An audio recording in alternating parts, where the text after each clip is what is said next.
ఈ పాదయాత్రలో రాజ్భవన్ ముట్టడి కార్యక్రమంలో పాల్గొనాల్సిన పరిస్థితి వచ్చింది.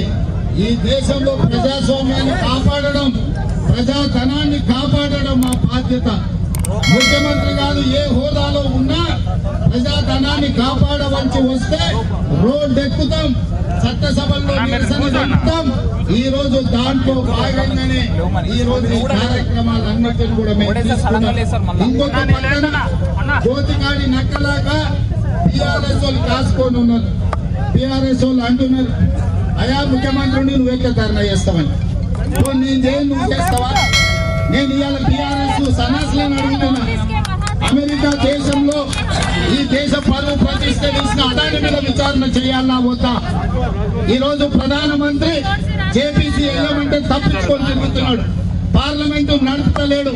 పార్లమెంట్ లో రాజ్యసభలో ఈ ఎంపీల విధానం ఏందో నువ్వు చెప్పు చంద్రశేఖర్ రావు గారు. ఇవాళ అసెంబ్లీలో మీరు చెప్పండి, రేపు మీ విధానం ఏంటి?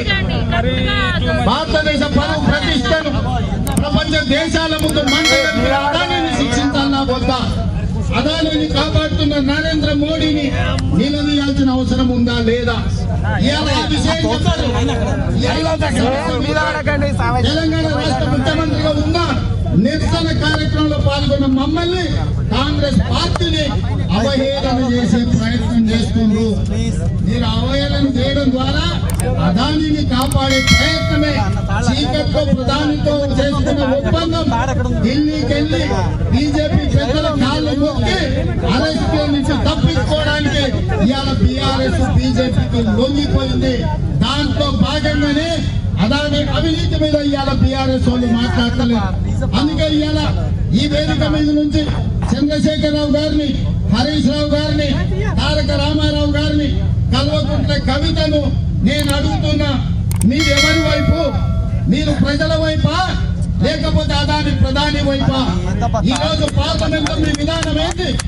రేపు శాసనసభలో మీరు అదానిని అరెస్ట్ చేయమంటారా వద్దంటారా చెప్పండి. అని చెప్పరు. ఎందుకంటే అదానికి వ్యతిరేకంగా మాట్లాడితే నరేంద్ర మోడీ ప్రధాని వీళ్ళని జైల్లో పెడతాడని భయంతో ఈ రోజు బీఆర్ఎస్ వాళ్ళు లొంగిపోయినరు. అందుకే మీకు నైతిక హక్కు లేదు. మీరు రాండి, ఈ చర్చ డిమాండ్ చేయమని అసెంబ్లీలో మేము స్పీకర్ గారిని అడిగి బీఆర్ఎస్ వాళ్ళు చిత్తశుద్ధి ఉంటే అదాని అవినీతి మీద అమెరికాలో ఫారెన్ కరెక్ట్ ప్రాక్టీస్ యాక్ట్ కింద ఏవైతే కేసులు అయినాయో బీఆర్ఎస్ వాళ్ళు డిమాండ్ చేస్తే శాసనసభలో మేము చర్చకు అనుమతిస్తాం. తెలంగాణ శాసనసభ జేపీసీ కోసం ఏకగ్రీవ తీర్మానం చేద్దాం. మీకు చిత్తశుద్ధి ఉంటే ముందుకు రాండి. అంతే తప్ప చిల్లర మాటలతోని మీరు అదానిని కాపాడలేరు.